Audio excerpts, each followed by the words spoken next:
ओम श्री परमात्मने नमः। निराशिः यत् चित्तात्मा त्यक्त सर्व परिग्रह शारीरं केवलं कर्म कुर्वन् न आप्नोति किल्बिषम्। निराशी फल की आकांक्षा से रहित यानी निष्काम, यत संयमित, चित्तात्मा मन तथा बुद्धि, त्यक्त छोड़ा, सर्व समस्त, परिग्रह स्वामित्व, शारीरम प्राण रक्षा, केवलम मात्र, कर्म कुर्वन करते हुए, न कभी नहीं, आपनोति प्राप्त करता है, किल्बिषम पापपूर्ण फल। ऐसा ज्ञानी पुरुष पूर्ण रूप से संयमित मन तथा बुद्धि से कार्य करता है, अपनी संपत्ति के सारे स्वामित्व को त्याग देता है और केवल शरीर निर्वाह के लिए कर्म करता है। इस तरह कार्य करता हुआ वह पाप रूपी फलों से प्रभावित नहीं होता। भगवान श्री कृष्ण ये कहना चाहते हैं कि कृष्ण भावना भावित व्यक्ति कर्म करते समय कभी भी शुभ या अशुभ फल की आशा नहीं रखता। उसके मन तथा बुद्धि पूर्णतया वश में होते हैं। वह जानता है कि वह परमेश्वर का एक भिन्न अंश है, अतः अंश रूप में उसके द्वारा संपन्न कोई भी कर्म उसका ना होकर उसके माध्यम से परमेश्वर द्वारा संपन्न हुआ होता है। जब हाथ हिलता है तो यह स्वेच्छा से नहीं हिलता, अपितु सारे शरीर की चेष्टा से हिलता है। कृष्ण भावना भावित व्यक्ति भगवत इच्छा का अनुगामी होता है, क्योंकि उसकी निजी इंद्रिय तृप्ति की कोई कामना नहीं होती। वह यंत्र के एक पुर्जे की भांति हिलता डुलता है। जिस प्रकार रखरखाव के लिए पुर्जे को तेल और सफाई की आवश्यकता पड़ती है, उसी प्रकार कृष्ण भावना भावित व्यक्ति कर्म के द्वारा अपना निर्वाह करता रहता है, जिससे वह भगवान की दिव्य प्रेमा भक्ति करने के लिए ठीक बना रहे। अतः वह अपने प्रयासों के फलों के प्रति निश्चेष्ट रहता है। पशु के समान ही उसका अपने शरीर पर कोई अधिकार नहीं होता। कभी कभी क्रूर स्वामी अपने अधीन पशु को मार भी डालता है, तो भी पशु विरोध नहीं करता, न ही उसे कोई स्वाधीनता होती है। आत्म साक्षात्कार में पूर्णतया तत्पर कृष्ण भावना भावित व्यक्ति के पास इतना समय नहीं रहता कि वो अपने पास कोई भौतिक वस्तु रख सके। अपने जीवन निर्वाह के लिए उसे अनुचित साधनों के द्वारा धन संग्रह की आवश्यकता नहीं रहती। अतः वो ऐसे भौतिक पापों से कल्मशग्रस्त नहीं होता, वो अपने समस्त कर्मफलों से मुक्त होता है। यानी जिसके अंतःकरण और शरीर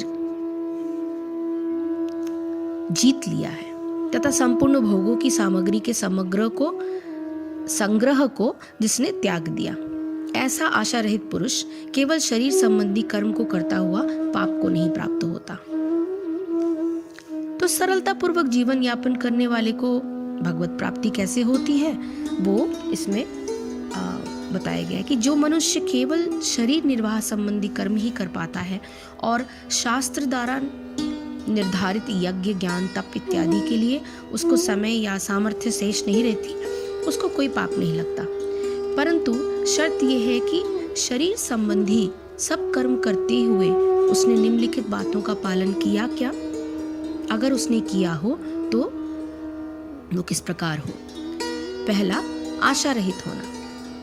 अपने साधारण नित्य कर्म करने के साथ ही साथ ऐसे मनुष्य को फिर किसी अन्य व्यक्ति से, चाहे वो कितना ही निकट संबंधी क्यों ना हो, कोई आशा नहीं रखनी चाहिए। यदि मन में आशा होगी तो पूर्ण न होने पर मन में उद्वेग आएगा और उद्वेग की मात्रा के अनुपात में मनुष्य पाप का भागी होगा। दूसरा, अंतःकरण, इंद्रियों और शरीर का नियंत्रण होना। ऐसे व्यक्ति के लिए यह आवश्यक है कि वह अंतःकरण में वासनाएं नहीं उठने दे। आशा रहित होने पर वासना का क्षय होना काफी सरल हो जाता है। इंद्रियों और शरीर को वश में रखने पर कोई कुचेष्टा नहीं होती, जिससे अन्य व्यक्तियों को कोई उद्वेग का अवसर ही नहीं मिले। तीसरा, भोगों की सामग्री में आसक्त नहीं होना। अंतःकरण को यदि वासनाओं से मुक्त कर लिया हो तो भोगों की सामग्री के प्रति स्वाभाविक रूप से ही कोई आकर्षण नहीं रहता। भारतवर्ष में ऐसे कई उदाहरण हैं जिनमें सीधे स्वभाव सरल व्यक्ति भजन ध्यान तथा उपासना आदि कुछ नहीं करते, पर वे केवल अपने नित्य कर्मों को सच्चाई के साथ करते रहते और उनको अनायास भगवत प्राप्ति हुई। स्वतंत्रता प्राप्ति से पहले महाराष्ट्र में एक छोटा सा राज्य था। उस राज्य के शासक के एक पूर्वज बहुत निर्धन थे।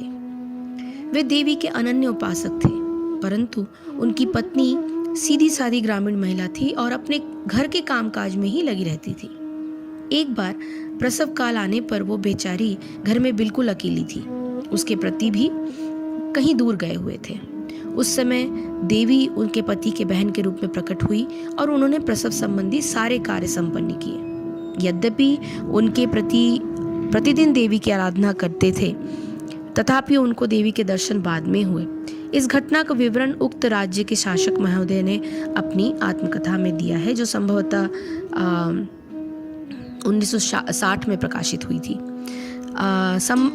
इस प्रकार एक अत्यंत सीधे साधे साधारण व्यक्ति को भी भगवत प्राप्ति होती है, चाहे वो उसका कोई साधन करता हो या ना करता हो, पर शर्त यह है कि उसका अंतःकरण आशाओं और कामना से कलुषित न हो। दूसरी ओर जो ज्ञान योगी सर्वत्र और सब समय ब्रह्म का ही दर्शन करता है, वो तो ब्रह्म में लीन रहता ही है। ऐसे व्यक्तियों की संख्या बहुत कम होती है।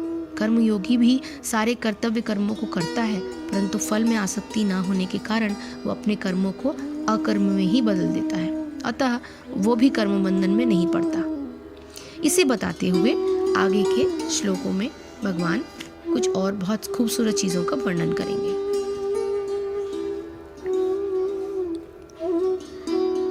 यच्छा लाभ संतुष्टः द्वंद्व अतीतः विमत्सरः समः सिद्धो असिद्धो च कृत्वा अपि न निबध्यते। यदृच्छा यानी स्वतः, लाभ से, संतुष्ट, द्वंद्व युद्ध द्वंद्व, अतीत परे, विमत्सर ईर्ष्या रहित, समः स्थिर चित्त, सिद्धो सफलता में, असिद्धो असफलता में, च भी कृत्वा करके, अपि यद्यपि, न कभी नहीं, निबध्यते प्रभावित होता है या बंधता है। जो स्वतः होने वाले लाभ से संतुष्ट रहता है, जो द्वंद्व से मुक्त है और ईर्ष्या नहीं करता, जो सफलता तथा असफलता दोनों में स्थिर रहता है, वो कर्म करता हुआ भी कभी बंधता नहीं। कृष्ण भावना भावित व्यक्ति अपने शरीर निर्वाह के लिए भी अधिक प्रयास नहीं करता। वह अपने आप होने वाले लाभों से संतुष्ट रहता है। वह न तो मांगता है न उधार लेता है, किंतु यथा सामर्थ्य वह सच्चाई से कर्म करता है और अपने श्रम से जो प्राप्त हो पाता है उसी में संतुष्ट रहता है। अतः वो अपनी जीविका के विषय में स्वतंत्र रहता है। वो अन्य किसी की सेवा करके कृष्ण भावनामृत संबंधी अपनी सेवा में व्यवधान नहीं आने देता, किंतु भगवान की सेवा के लिए वो संसार की द्वैतता से विचलित हुए बिना कोई भी कर्म कर सकता है। संसार की यह द्वैतता गर्मी सर्दी अथवा सुख दुख के रूप में अनुभव की जाती है। कृष्ण भावना भावित व्यक्ति द्वैतता से परे रहता है, क्योंकि कृष्ण को प्रसन्न करने के लिए वह कोई भी कर्म करने में झिझकता नहीं। अतः वह सफलता तथा असफलता दोनों में ही समभाव रखता है। ये लक्षण तभी दिखते हैं जब कोई दिव्य ज्ञान में पूर्णतः स्थित हो और अपने आप को कुछ भी प्राप्त हो उसमें ही संतुष्ट रहने वाला और हर्ष शोक आदि द्वंद्वों से अतीत हुआ तथा मत्सरता अर्थात ईर्ष्या से रहित सिद्धि और असिद्धि में समत्व भाव वाला पुरुष कर्मों को करके भी नहीं बंधता। कर्मयोगी का जो बंधन रहित होना है वो कैसा होना चाहिए, वो इस श्लोक में बड़ी खूबसूरती से बताया गया है। जो कर्मयोगी शरीर निर्वाह के लिए किए गए कर्मों के अतिरिक्त भी अपने सारे कर्तव्य कर्मों को करता है, उसके द्वारा किए गए कर्म भी बंधनकारी नहीं होते यदि वो निम्नलिखित बातों को पूरा करता है। पहला, संतुष्ट रहना। उसे किसी पदार्थ के प्राप्त करने की लालसा न हो, बल्कि प्रारब्धवश जो कुछ भी प्राप्त हो जाए उससे वो संतुष्ट रहे। दूसरा, द्वंद्वों से रहित होना। हर्ष, शोक, राग, द्वेष इत्यादि जो युगल भाव होते हैं वे द्वंद्व कहलाते हैं। जिसके अंतःकरण में इसका अभाव हो वो द्वंद्वातीत कहलाता है। ईर्ष्या रहित होना। किसी दूसरे की संपत्ति अथवा गुणों को देखकर कभी कभी मन में एक डाह का भाव उत्पन्न होता है। इसी को ईर्ष्या अथवा मत्सरता कहते हैं। कर्मयोगी में इसका भी अभाव होता है। चौथा, समभाव होना। सच्चा कर्मयोगी कार्य की सिद्धि हो या असिद्धि दोनों में अप्रभावित होता है। इस प्रकार ज्ञान योगी, कर्मयोगी और सीधे साधे सरल स्वभाव केवल जीविका के लिए कार्य करने वाले व्यक्तियों को पाप नहीं लगता और वे कर्म बंधन में नहीं बंधते। यहाँ यह प्रश्न उठता है कि क्या ऐसे व्यक्तियों के केवल वे ही कर्म बंधनकारी नहीं होते जो निष्काम भाव से किए गए हो? यदि ऐसा है तो उन कर्मों का क्या फल होता है जो इस प्रकार के व्यक्तियों द्वारा पहले वासना से प्रेरित होकर किए गए हों? इस संबंध में भगवान एक अत्यंत महत्वपूर्ण बात आगे के श्लोकों में बताते हैं। गत संगस्य मुक्तस्य ज्ञान अवस्थित चेतसः यज्ञायः आचरतः कर्म समग्रमा प्रविलीयते। गत संगस्य, प्रकृति के गुणों के प्रति अनासक्त। मुक्तस्य, मुक्त पुरुष का। ज्ञान अवस्थित, ब्रह्म में स्थित। चेतसः, जिसका ज्ञान। यज्ञाय, यज्ञ यानी कृष्ण के लिए। आचरत, करते हुए। कर्म यानी कर्म। समग्रम, संपूर्ण। प्रविलीयते, पूर्ण रूप से विलीन हो जाता है।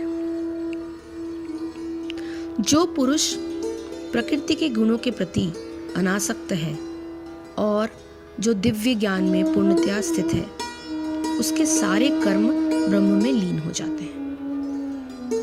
पूर्ण रूपेण कृष्ण भावना भावित होने पर मनुष्य समस्त द्वंद्वों से मुक्त हो जाता है और इस तरह भौतिक गुणों के कलमश से भी मुक्त हो जाता है। वो इसलिए मुक्त हो जाता है क्योंकि वो कृष्ण के साथ अपने संबंध की स्वाभाविक स्थिति को जानता है। फलस्वरूप उसका चित्त कृष्ण भावनामृत से विचलित नहीं होता।